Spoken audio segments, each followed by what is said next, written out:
Hey, Colesworths. Where's this one come from? This means the two big supermarkets in Australia. Without naming either one of them, it bunches them together into a portmanteau word.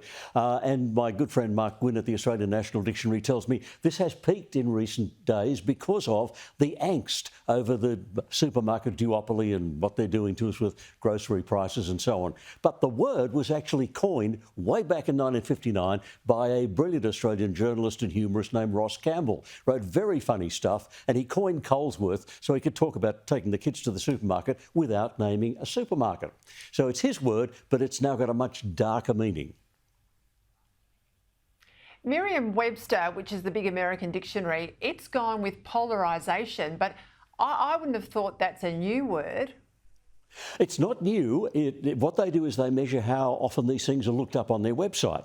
And so what's happened is it's peaked this year with a whole lot of lookups because of what's been happening on the American political scene. Polarisation, they say, now means, in political terms, a lot of people at both ends of the political spectrum, very few people in the middle. That's what they mean.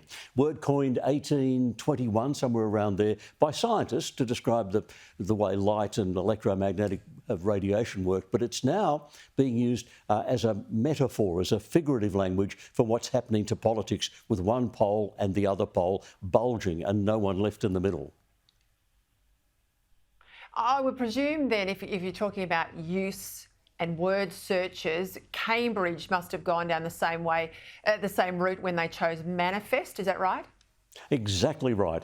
They found lots of people looking this up because manifest has changed. It's had a range of meanings over the years, but they're saying what happens is things no longer just appear. They manifest themselves. A new friendship between Elon Musk and Donald Trump manifested itself. Or symptoms of the disease. Language, isn't it? That's right. So it's overblown, but it's turned up this year. Now, I don't trust myself to pronounce this one from the Macquarie Dictionary, even if we're allowed to talk about it. Are we?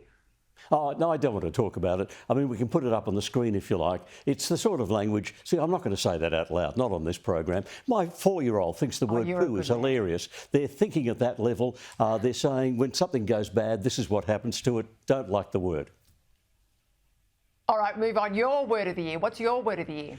It's got to be leadership. I think that's the Australian national political word of the year. It has to be. The old verb to lead comes from Anglo-Saxon. It meant to be in the front, to guide. If there is leadership, you're providing guidance. That's what we're looking for. The word of the year from me.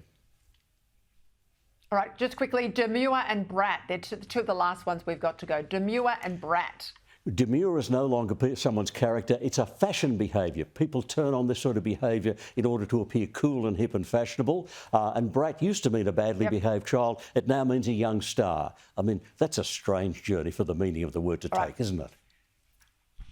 I got to go. You're my favourite segment this year, as in other years. Have a lovely Christmas, Kel. I'll see you next year.